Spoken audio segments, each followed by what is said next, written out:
Монголын үндэсний комисс үүсгэн байгуулагдсны 55 жилийн ойн баярын мэндийг өргөн дэвшүүлж байгаадаа баяртай байна. Ингээд ойг тохиолдуулан зохион байгуулж буй Монгол улсаас ЮНЕСКОд 2017 онд бүртгэгдсэн өвүүдийн батламжийг гардуулах ёслолын ажиллагаа эхлэхэд бэлэн болсныг дуулгахад баяртай байна. Ёслолын ажиллагаанд хүндэтгэн морилон саадсан хүндэт зочдоо та бүгдийн өмнө танилцуулъя. Улсын хурлын гишүүн, засгийн газрын гишүүн, гадаад харилцааны сайд, ЮНЕСКОгийн Монголын үндэсний комиссийн дарга Цогтбаатар. Улсын хурлын гишүүн, боловсрол, соёлын шинжилгээ ухаан спортын сайд Цогзулмаа. Оросын холбооны улсаас Монгол улсад суугаа элчин сайдын яамны 1-р нарийн бичгийн дарга Лиштованы Евгений Иванович. Мөн боловсрол, соёлын шинжилгээ ухаан спортын яам, гадаад харилцааны яам, байгаль орчин аялал жуулчлалын яам, ЮНЕСКОгийн Монголын үндэсний комисс, төрийн болон төрийн бус байгууллагын төлөөлөгчид, хэвлэл мэдээллийн төлөөлөгчид та бүхэндээ энэ өдрийн мэндийг дахин хүргэж байгаадаа баяртай байна.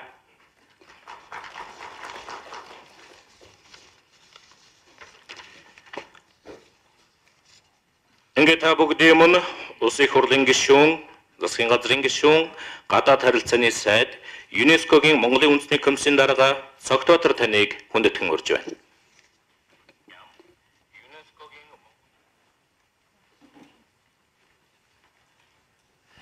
За сайн байцгаана уу. Энэ өглөөний мэндийг та бүгддээ дэвшүүлье. Бидний урилгыг бас хүлээн авч хүрэлцэн ирсэн та бүхэнд юуны өмнө талархал илэрхийлье. Бас уучлалтгүймаар байна. Сая би онгоцны буудлын дээр ёслолын арга хэмжээтэй байжгаад наашаа явж ирээд бас хоцорчлоо. Орчуулал шууд явж байгаа юу? Эрхэм хүндэт засгийн газрын гишүүдээ, ноёд татагтаараа. Ёслолын үйл ажиллагаанд хүрэлцэн ирсэн эрхэм та бүхний энэ өдрийн амгалан айлтгая. Монгол улсын нээлттэй бие даасан олон толгуурт гадаад бодлогын чухал зорилтуудын нэг нь олон тал дипломат үйл ажиллагаа бөгөөд нэгдсэн үндэсний байгууллага болон түүний системийн байгууллагатай манай улс идэвхтэй хамтран ажилласнаар өөрийн аюулгүй байдал, үндэсний язгуур ашиг сонирхлыг улс төр дипломатын аргаар ханган хамгаалаа зогсохгүй, улс орны нийгэм эдийн засаг, хүмүүнлэгийн салбарын хөгжилд үнэтэй хувь нэмэр оруулах чухал ач холбогдолтой билээ. Монгол улсын засгийн газрын үйл ажиллагааны мөрийн хөтөлбөрт энэ чиглэлээр туссан зорилтуудыг хэрэгжүүлэхийн төлөө гадаад харилцааны яам шаргуу ажиллаж байгаа бөгөөд тодорхой үр дүнд хүрсээр байна. Үүний нэг тод жишээ нь Монгол улс ЮНЕСКОгийн хамтын ажиллагаа юм а. Хүмүүний ухамсарт инх тайвныг цогцлоо хэмээн уриатай ЮНЕСКОд Монгол улс тэртээ 1962 онд нэгдэлсэн орсноос хойш идэвхтэй 56 жилийн түүхийг дуулжээ. Монгол улсын энэхүү ЮНЕСКОд бүрэн эрхт гишүүнээр элсэн орсны 55 жилийн ойг 2017 онд ёслол төгөлдөр өргөн тэмдэглэж олон чухал үйл ажиллагаа явуулсан. Монгол улсын засгийн газар ЮНЕСКОтой 2016-аас 2022 онд хамтран ажиллах тухай санал жишгийг өнгөрсөн онд байгуулснаар ойрын жилүүдэд хамтран хэрэгжүүлэх төсөл хөтөлбөрөөр тодорхойлсон үр дүнгээ өгч эхэлж байна. ЮНЕСКОгийн Монголын үндэсний комиссийг үүсгэн байгуулсны 55 жилийн ойг та бид энэ өдрүүдэд ёслон тэмдэглэж байна. ЮНЕСКОгийн үзэл санаа, урьд дуудлагыг түгээн дэлгэрүүлж хэрэгжүүлэхэд үндэсний байгууллагуудыг өргөнөөр оролцуулах, Монгол улс ЮНЕСКОгийн хамтын ажиллагааг төлөвлөн чиглүүлж, уялдуулан зохицуулах үүрэг бүхий ЮНЕСКОгийн Монголын үндэсний комиссийг ЮНЕСКОгийн дөрмийн заалтын 7-р зүйлд нийцүүлэн тэртээ 1963 оны 3-р сарын 1-ний өдөр Бүгд Монгол ард улсын сайд нарын зөвлөлийн 77-р тогтоолоор гадаад явдлын яамны дэргэд байгуулж анхны дараагаар нь тухайн үеийн соёлын яамны коллегийн гишүүн, урлаг судлалын газрын дарга оюун, ерөнхий нарийн бичгийн дараагаар нь гадаад явдлын яамны олон улсын байгууллагын хэлтсийн дарга Цэрэн Цоодол нарыг томилсон байдаг. ЮНЕСКОгийн урьд дуудлагыг Монгол улсад түгээн дэлгэрүүлэх манай орны боловсрол, соёл шинжлэх ухаан, мэдээлэл харилцаа холбооны салбарын хөгжлийн үе үеийн зорилтуудыг шийдвэрлэхэд ЮНЕСКОтой өрнүүлж ирсэн хамтын ажиллагааг идэвхтэй хөгжүүлж үр дүнд хүрэхэд ЮНЕСКОгийн Монголын үндэсний комиссийн үе үеийн дарга, ерөнхий нарийн бичгийн дарга нар болон нийт хамт олон идэвхтэй ажиллаж ирснийг энд зориуд тэмдэглэмээр байна. ЮНЕСКОгийн Монголын үндэсний комиссд ажиллаж байсан, одоо ажиллаж байгаа нийт хүмүүст хувьяасаа болон энд хүрэлцэн ирсэн та бүхний өмнөөс тус комиссийн 55 жилийн ойн баярын чин сэтгэлийн мэндчилгээг дэвшүүлж цаашдын ажил үйлсэд нь улам их амжилтыг хүсэн өрөөж байна. Ноёд татагтай нараа, өнөөдөр та бид ЮНЕСКОгийн Монголын үндэсний комисс үүсгэн байгуулагдсны 55 жилийн ойн баярыг инхүү ёслон тэмдэглэхийн сацуу 2017 онд Монгол улсаас ЮНЕСКОд бүртгэгдсэн 3 үнэт өвийн батламжийг гардуулах ёслолд оролцож байна.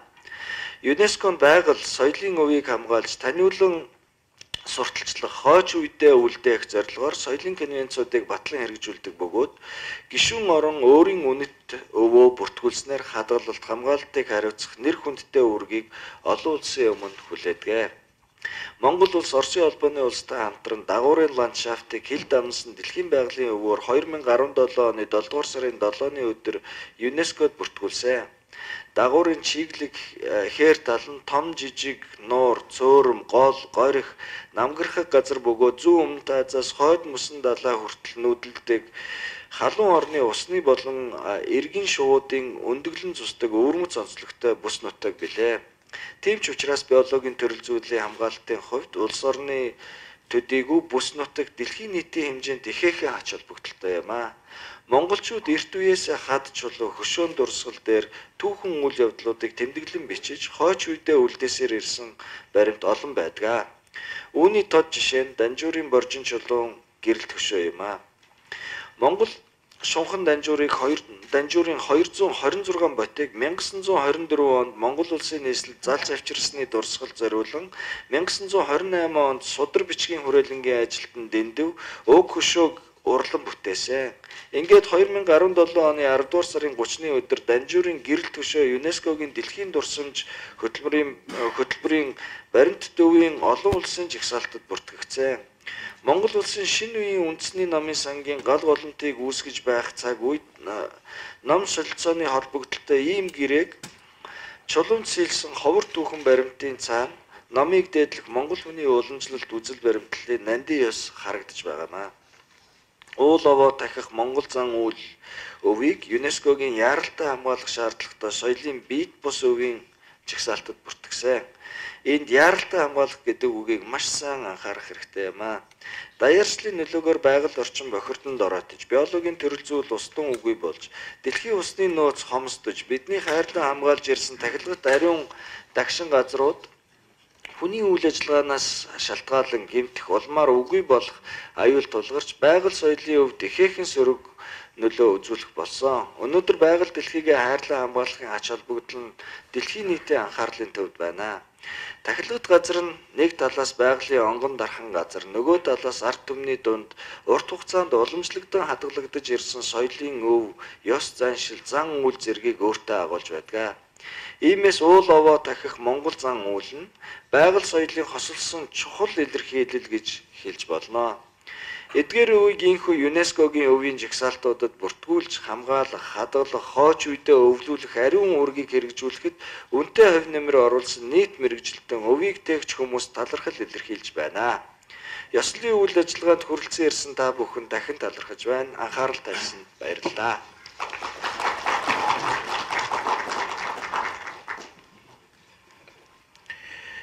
ЮНЕСКОд 2017 онд бүртгэгдсэн үүдийн батламжийг гардуулах ёслолын ажиллагааг нээж өгүүлсэн Улсын их хурлын гишүүн, засгийн газрын гишүүн, гадаад харилцааны сайд, ЮНЕСКОгийн Монголын үндэсний комиссийн дарга цогтоотор танаа нийт хадагтай ноёдын өмнөөс талархал дэвшүүлье.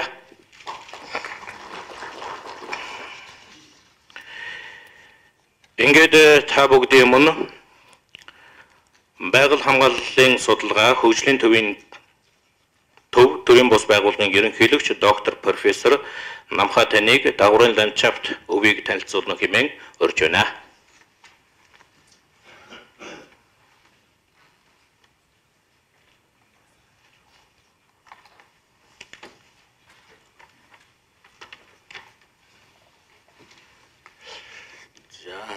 Дэлхийн үеийн батламж гардуулах ёслолд хүрэлцэн ирсэн хатагтай ноёд та бүхний энэ өглөөнийг амгалан айлтгая. За, миний нэрийг намхаа байгаль хамгаалалт судлаа хөгжлийн төвийг төлөөлж байгаамаа.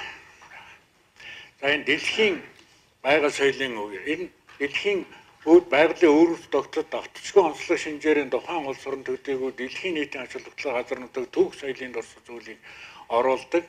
За 1972 онд ЮНЕСКОгийн ерөнхий ассамблеийн 17 дугаар чуулганаар дэлхийн унган байгаль ба соёлын үеийг хамгаалах тухай олон улсын конвенцийг баталсан. За энэ конвенцийг баталснараа дэлхийн нийтээр хайрлан хамгаалж ирээдүйн хойч үеийнхэндээ бүрэн бүтнээр нь үлдээх байгаль түүхийн үнд туршилтууд дэлхийн нийтийн болох тухай заасан байнамаа.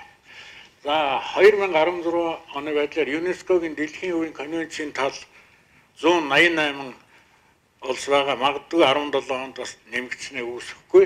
За энд бол дэлхийн өв бүртгүүлсэн 936 газар байгаа. Үүнээс 725 соёлын 183 байгалийн өв, 28 нь байгаль соёлын хосломол өв байгаа. За байгалийн өв бүртгүүлсэн нийт газар нутгийн талбай нь дэлхийн нийт тусгай хамгаалалтын газар нутгийн 13% эзэлдэг. Ер нь бол энэ дэлхийн өвд хамгийн над захын юу гэдгийг нөхцөл нь тусгай хамгаалтанд авсан газар нутаг байх ёстой гэж үздэг.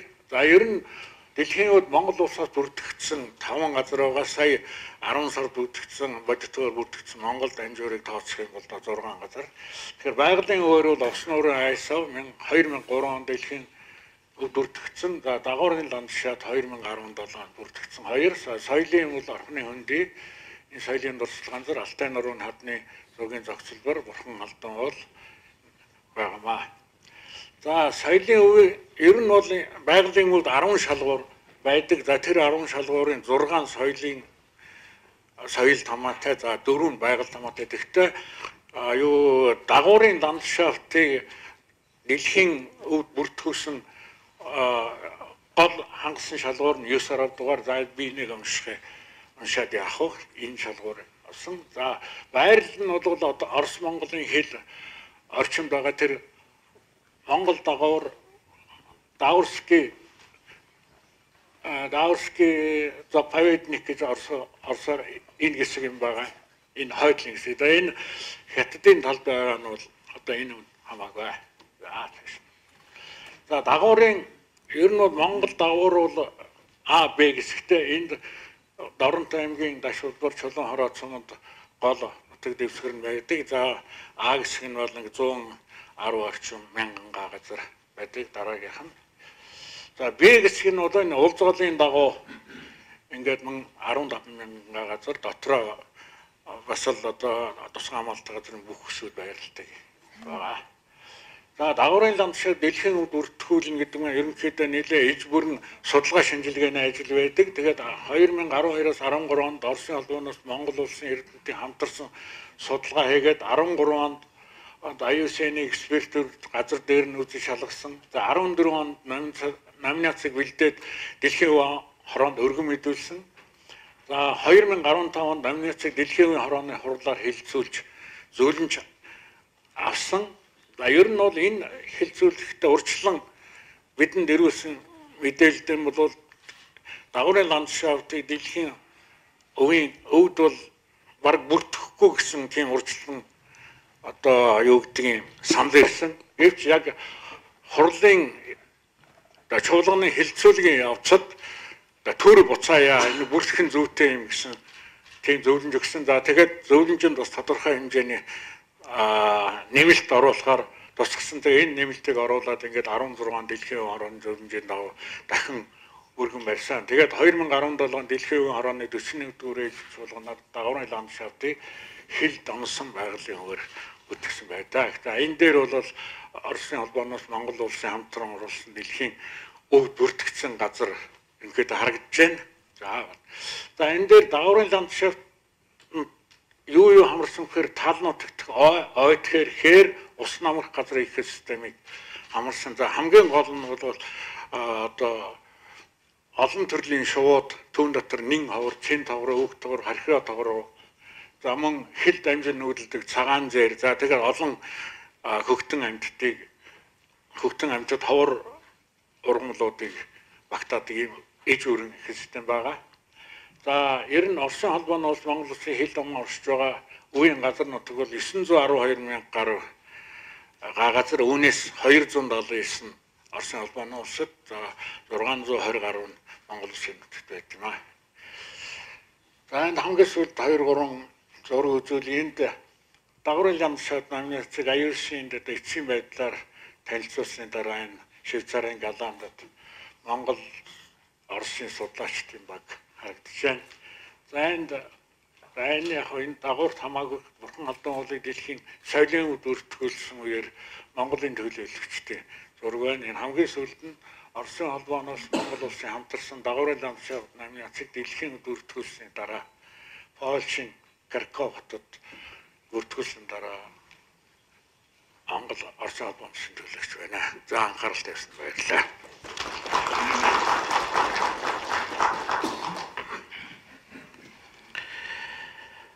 Дагварын ламшаат үгийг танилцуулсан байгаль хамгааллын судалгаа хөгжлийн төв төрийн бус байгууллагын ерөнхийлөгч доктор профессор Намхаа танаа талархал дэвшүүлье. Одоо гадаад харилцааны сайд ЮНЕСКОгийн Монголын үндэсний комиссийн дарга Цогтбаатар дагварын ламшаат үеийн батламжийг байгаль орчин аялал жуулчлалын яамны төрийн нарийн бичгийн дарга ноён Цэнгэлд гардуулна.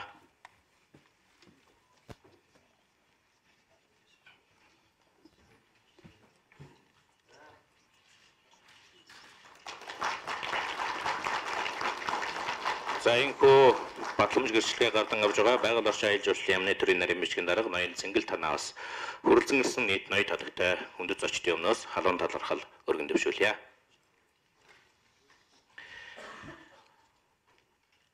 Одоо гадаад харилцааны сайд ЮНЕСКОгийн Монголын үндэсний комиссийн дарга Цогтбаатар батламжийн хувийг улсын тусгай хамгаалалтай газрын дорнодын хамгаалтын захиргааны дарга Дашторж үндэсний төв архивын газрын захирал Батчаргал, Монголын үндэсний музейн дэд захирал Бодбаяр, төрийн түүхийн музейн захирал оюун тэгш нарт тус хүлээлгэн өгнө.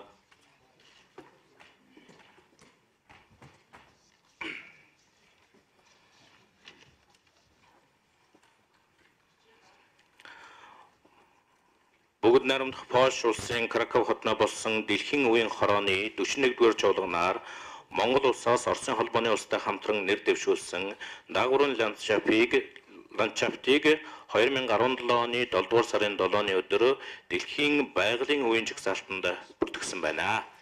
За энэ түүхэн цаг хугацааны гэрчин болж байгаа. Эрхэм та бүхэнд давхар баярыг хүргэж байгааг хүлээн авна.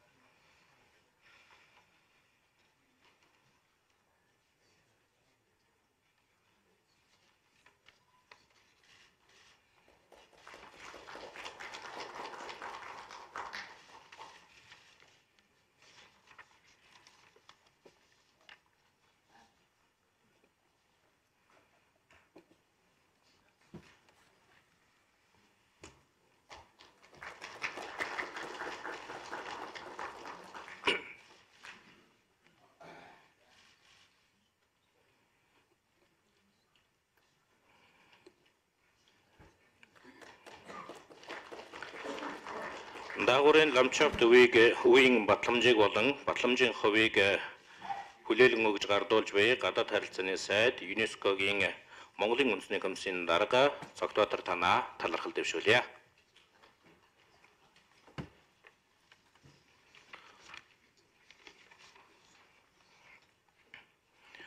Баярлалаа. Одоо та бүгдийн өмнө Монголын Тахилгад газар нутгийн судалгаа мэдээллийн төвийн тэргүүн соёлын өв судлаач докторант дүүрэн жаргал таныг уул овоо тахих Монгол зан үйл соёлын бит бус үеийг танилцуулах хэмээн урьж байна.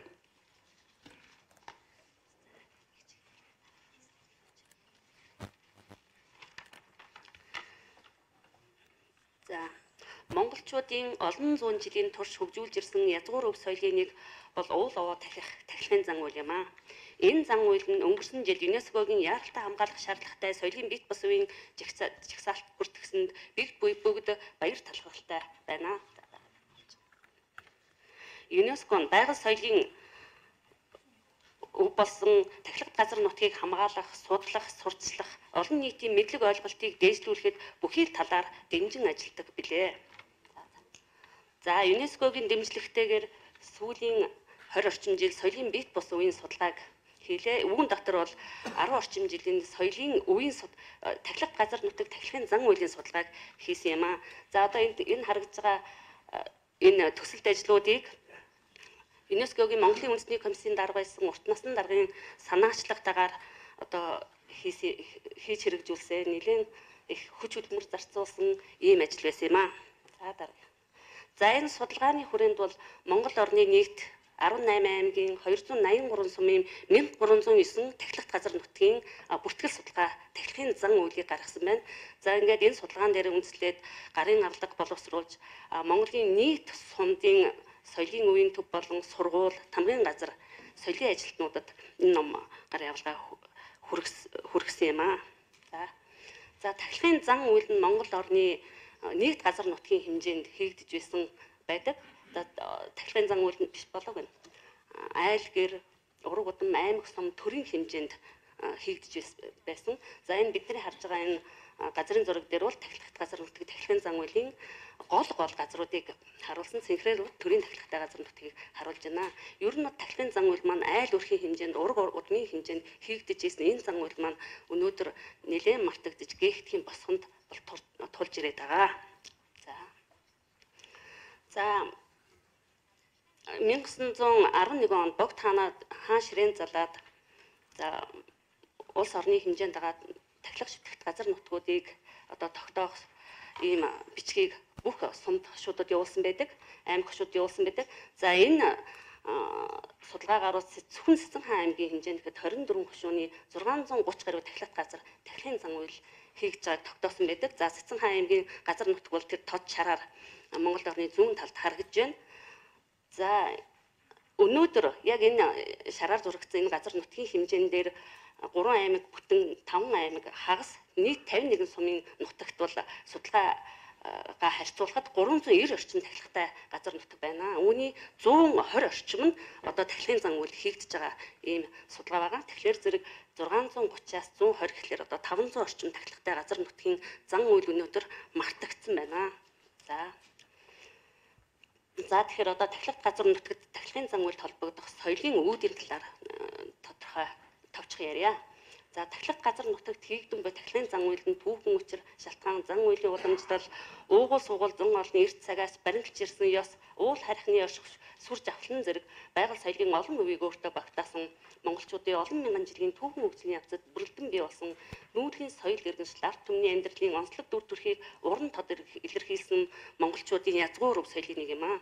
Энэ зан үйл нь сан сударт дурснаар шүтээнийг үүсгээд уул усны эзэдээ урин залж, өргөлөө өргөн буруу хийснээ намжлан дуудаж, сайн сайхан бүгдийг урин дуудаж, даатгал олдуулаад, буян гişгийн даллага аван уул усны эзэдийг баясгах, баяр наадам хийн, буцаа мортуулах ийм үйл явцтайгаар өрнөг юм байна.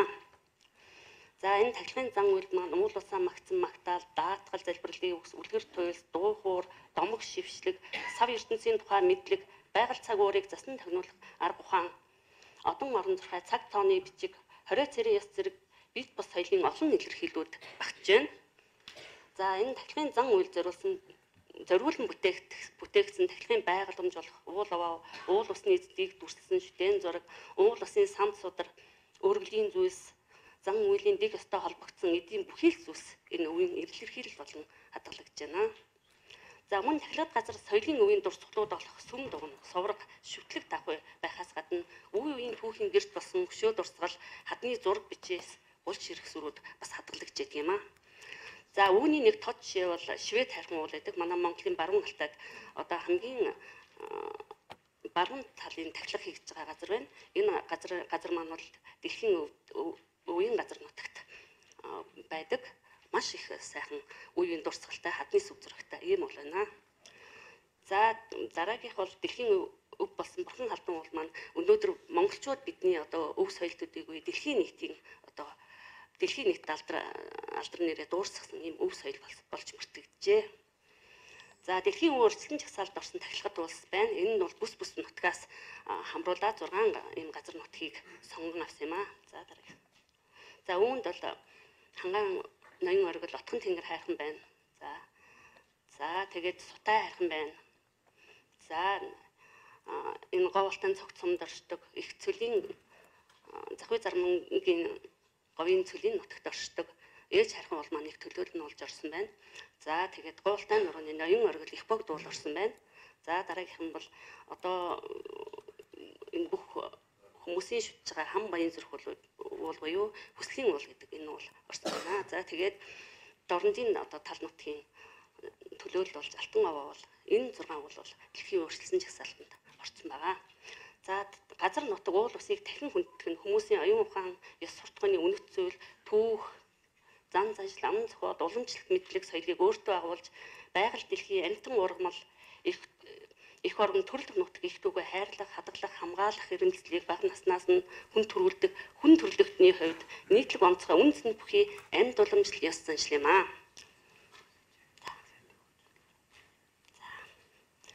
За тэгээд тахилгын онцлог нь гэвэл бараа харагдах газраас орон гэрээсээ өдөр болгон цайс үний дээжээ өргөдөг, овоон зориулсан мал сэтрэлдэг, за зөвхөн тухайн уулан зориулсан судар ном бүтээдэг, тахилгын дараа бэсрэг наадам хийдгээрээ онцлог бөгөөд ийм ёс дэлхийн тахилгатай өөр улс оронд байдгүй зөвхөн манай Монголын одоо Монгол оронд байдаг юм онцлогтой юм байна.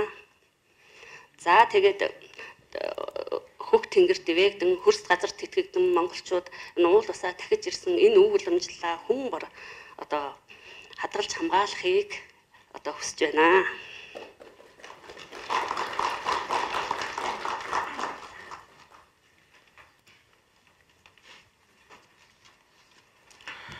Уул овоо дахих Монгол зан үйл соёлын бие тусвыг танилцуулсан Монголын техникт газар нутгийн судалгаа мэдээллийн төвийн тэргүүн соёлын өв судлаач докторант дүүрэн жаргал танаа нийт хүндэт зочдын өмнөөс халуун талархал өргөн дэвшүүлж байна.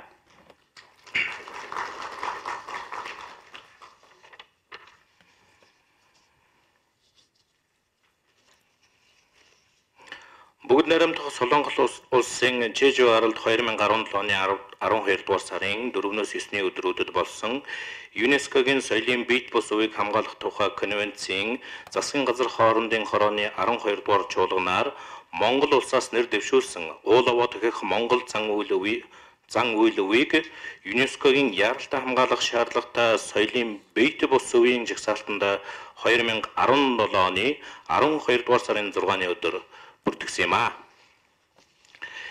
Ингээд та бүгдийн өмнө гадаад харилцааны сайд ЮНЕСКОгийн Монголын үндэсний комиссийн дарга Цогтбаатар таныг уул овоо дахих Монгол зан үйл өвийн батламжийг гардуулна хэмээн хүндэтгэн өрье. За батламжийг улсын хурлын гишүүн, засгийн газрын гишүүн, боловсрол соёл шинжлэх ухаан спортын сайд хадагтай цогцлмаа танаа гардуулна.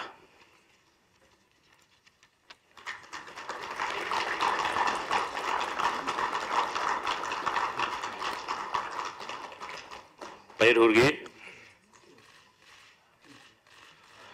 Одоо батламжийн хавийг соёлын үеийн үндэсний төвийн соёлын үеийн судалгаа бүртгэлийн газрын дарга Цэцэн Бэлэг, үндэсний төв архивын газрын захирал Батчаргал, Монголын үндэсний музейн дэд захирал Бодбаяр нартай гардуулна. Мөн төрийн түүхийн музейн захирал Оюун Тэгш нарт батламжийн хавийг хөргүүлж байна.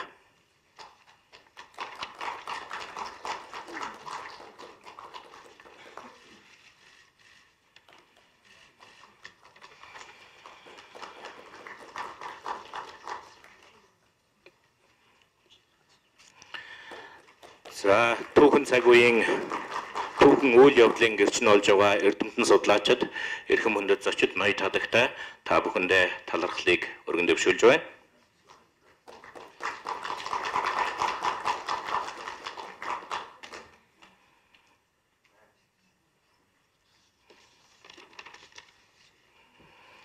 Батламж гэрчилгээ ховыг гардуулсан улсын хурлын гишүүн, засгийн газрын гишүүн, гадаад харилцааны сайд, ЮНЕСКОгийн Монголын үндэсний комиссийн дарга Цогтбаатар танаа талархал дэвшүүлье.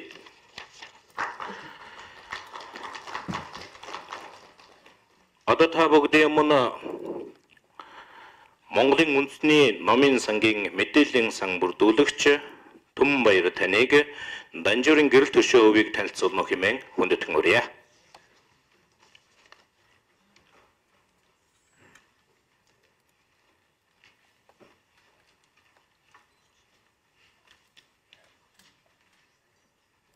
За та бүхэнд өнөөдрийн мэдээг альтгая. За энэ ЮНЕСКОгийн дэлхийн дурсан хөтөлбөрийн хороонд дэлхийн 190 гаруй орн оролцож явдаг. Энд Монгол улс 2007 оноос хойш оролцож явж байгаа. Энэ дэлхийн дурсан хөтөлбөрийн Монголын үндэсний хороо гэдгийг анх үүсгэн байгуулж үйл ажиллагааг нь явуулж эхэлсэн хүн бол Үндэсний номын сангийн захиралтай Челажов, Үндэсний номын сангийн дэд захирал байсан Бямсран нарын их үйл ажиллагааны их үр дүн гэж ингэж ойлгодог. За энэ Данжуурын гэрэл төшөө энэ миний ярих юм энэсээ жоохон зөрөө өвчлээ. Энэ яасан гэхээр энэ нэг Монгол улсын түүх соёлын дурсгал соёлоод олон улсын гэрэг конвенц пактуудад ийм пактууд элсэн орснороо найдвартай хамгаалагдсан байна гэсэн санааг хэлэхээр тэмдэглэж байсан юм. За энэ Данжуурын гэрэл төшөө гэдэг өвийг бид 2015 оноос хойш энэ хөтөлбөрт бүртгүүлэхээр үйл ажиллагааг нь эхлүүлсэн. Энд яасан бэ гэхээр дэлхийн дурсан хөтөлбөрийн хорооны зөвлөлт хуралдааны 2 удаагийн их хуралдаанаар орж иж энэ өв өнөөдөр бүртгэжээ. Эхний удааныгийн чуулганаараа бол энэ дэлхийн энэ Данжуурын гэрэл төшөө гэдэг өвийг энэ Монгол улсын төр засаг бол их сайхан хайрлж хамгаалж хадгалж явдсан байж штэ, тийм ээ. Тэгээд энэ Монголын ард түмэн хэрхэн яаж мэддгийм бэ гэдэг энэ асуултыг тодруулаач гэсэн ийм нэг асуулт тодруулга ирж байсан юм. За энэ өв маань ямар мэдээллийг тэгээд байгаа юм бэ? Энэ мэдээллийг нь бид нар хөгжил дэвшилд ашиглаж болох юм уу? Энэ санаагаа тодруулаач гэсэн ийм нэг санаа байдаг. За энэ тодруулгуудыг өгсөний үр дүнд өнөөдөр энэ өв 2017 оны 10 сард дэлхийн өвд бүртгэгдэж байгаа. За энэ бүртгэгдсэн номинц нь их сонирхолтой. Бусад өвүүдийгээ бодох юм бол энэ 2007 онд Монгол шунхан Данжуурыг дэлхийн өвд бүртгүүлсэн байдаг манайх. Тэгэхээр энэ өв яагаад тэр дэлхийн дурсан хөтөлбөрийн их сонирхлыг их татсан бэ гэхээр энэ өв өөрөө дэлхийн өвийн мэдээллийг өөрөө хадгалж байгаа юм байна штэ гэдэг нь энэ тэр нөгөө дэлхийн дурсан хөтөлбөрийн зөвлөлт хорооны сонирхлыг их татсан. За энэ 1927 онд энэ өв цааш явуулж.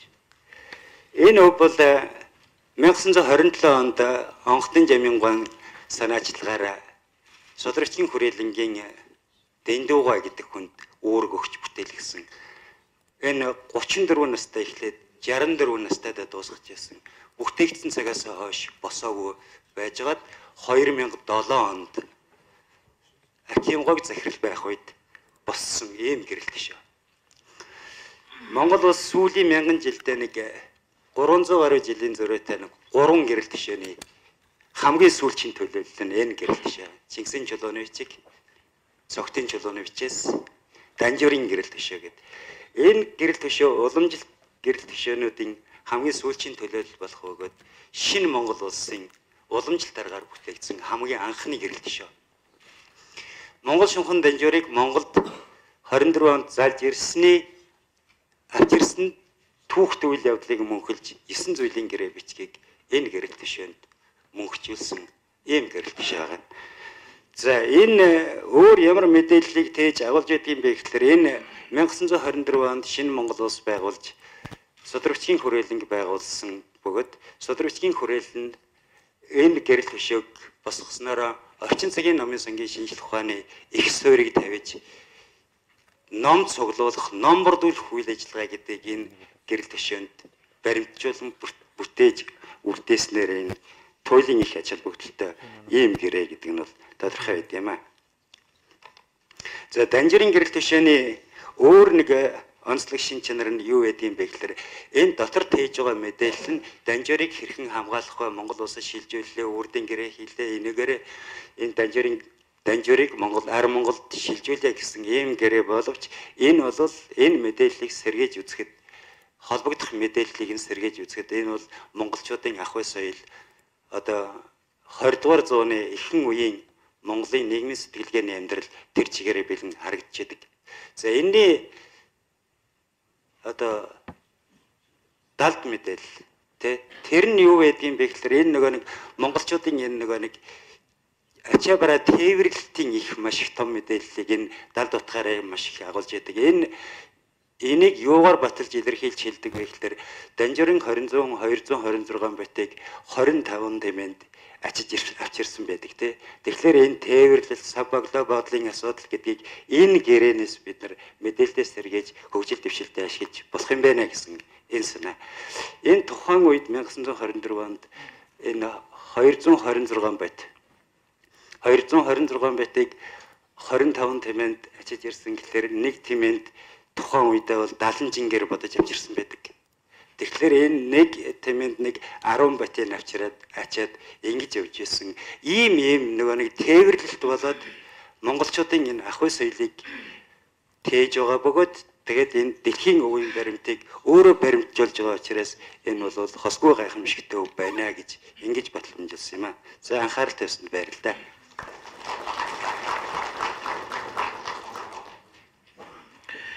Данжуурын гэрэл төшөө өвийг танилцуулсан Монголын үндэсний намын сангийн мэдээллийн сан бүрдүүлэгч Түмэн баяр танаа талархал дэвшүүлье.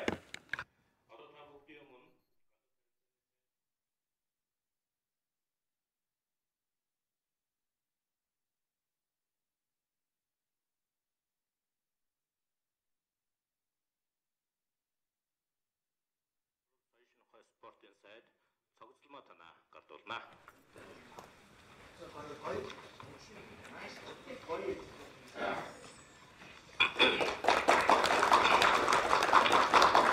За баяр хүргэе.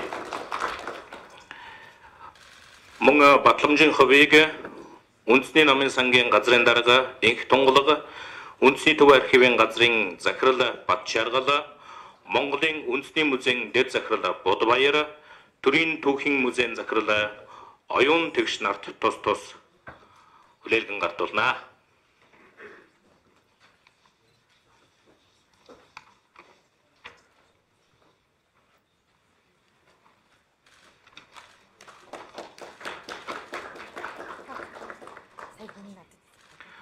Монголын үндэсний номын санд хадгалагдаж буй Данжуурын гэрэл төшөөг ЮНЕСКОгийн дэлхийн дурсамж хөтөлбөрийн баримтад өвийн олон улсын жагсаалтанд 2017 оны 10 дугаар сарын 30-ны өдөр бүртгэсэн байна. Энэ сайхан түүхэн үйл явдлын гэрч нь олж байгаа та бүхэндээ халуун баяр хүргье.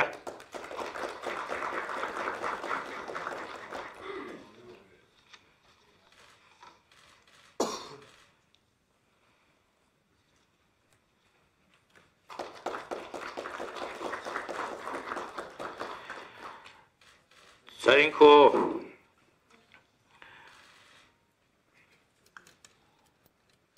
гэрчилгээ батламж хаваа гардан авсан нийт зочдтой төлөөлөгчтэй баяр хүргээд үндэсний элч хэмээх хүндэт өргөмжилийн эзэдээ та бүгдийн өмнө алдаршуулан дуудахад баяртай байна. ЮНЕСКОгийн Монголын үндэсний комиссийн дарга асан Монгол улсаас бүгд найрамдах Франц улсад элчин сайд бөгөөд ЮНЕСКОгийн дэргэдэх байнгын төлөөлөгч асан доктор Хасвазрын Бикват таныг хүндэтгэн өрж байна. Боловсрол соёл шинжилгээ ухаан мэдээлэл харилцаа холбоогоор дамжуулан инх тайвныг тогтоох, ядуурлыг бууруулах, тогтвортой хөгжлийг хангах, соёл хоорондын яриа хэлэлцээг дэлгэрүүлэхэд хувь нэмрээ оруулах, ЮНЕСКОгийн эрхэм зорилгыг улс орон даяар хэрэгжүүлж, олон нийтэд сурчлах үйл хэрэгт оруулсан хувь нэмрийг тань үнэлэн ЮНЕСКОгийн үндэсний элчээр өргөмжлөв. Улсын хурлын гишүүн, гадаад харилцааны сайд, ЮНЕСКОгийн Монголын үндэсний комиссийн дарга Дамдны Цогтбаатар.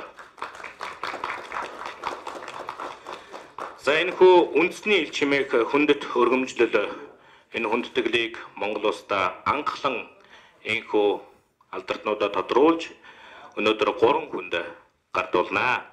За энэ хүндэт өргөмжлөлийн эзэн болж байгаа та бүхэндээ баяр хүргье.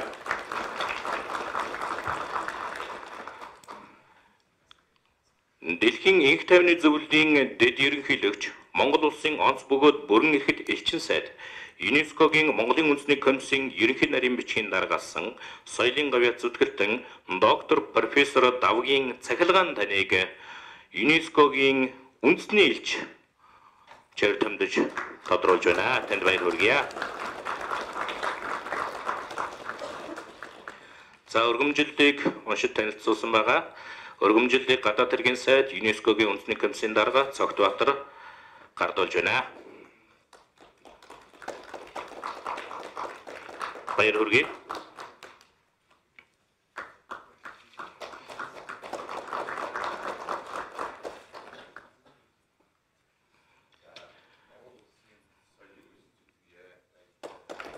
Баярлалаа. За өнөөдрийн түүхэн өдөр тодорж буй ЮНЕСКОгийн Монголын үндэсний комиссийн ерөнхий нарийн бичгийн даргаалсан байгаль болон соёлын үеийг хамгаалсан төрийн бус байгууллагын тэргүүн Монгол Улсын соёлын гавьяа зүтгэлтэн доктор профессор Норвегийн урт насны таныг хүндэтгэн хүрье. Боловсрол соёлын шинжилгээ ухаан мэдээлэл харилцаа холбоогоор дамжуулан инх тавныг тогтоох, ядуурлыг бууруулах, тогтвортой хөгжлийг хангах, соёл хоорондын яриа хэлэлцээг дэлгэрүүлэхэд хувь нэмрээ оруулах, ЮНЕСКОгийн эрхэм зорилгыг улс орон даяар хэрэгжиж өгүүлж, олон нийтэд сурталчлах үйл хэрэгт оруулсан хувь нэмрийг тань үнэлэн ЮНЕСКОгийн үндэсний элчээр өргөмжлөвөө. Улсын хурлын гишүүн, гадаад харилцааны сайд, ЮНЕСКОгийн Монголын үндэсний комиссийн дарга Дамтны Цогтбаатар гэжээ.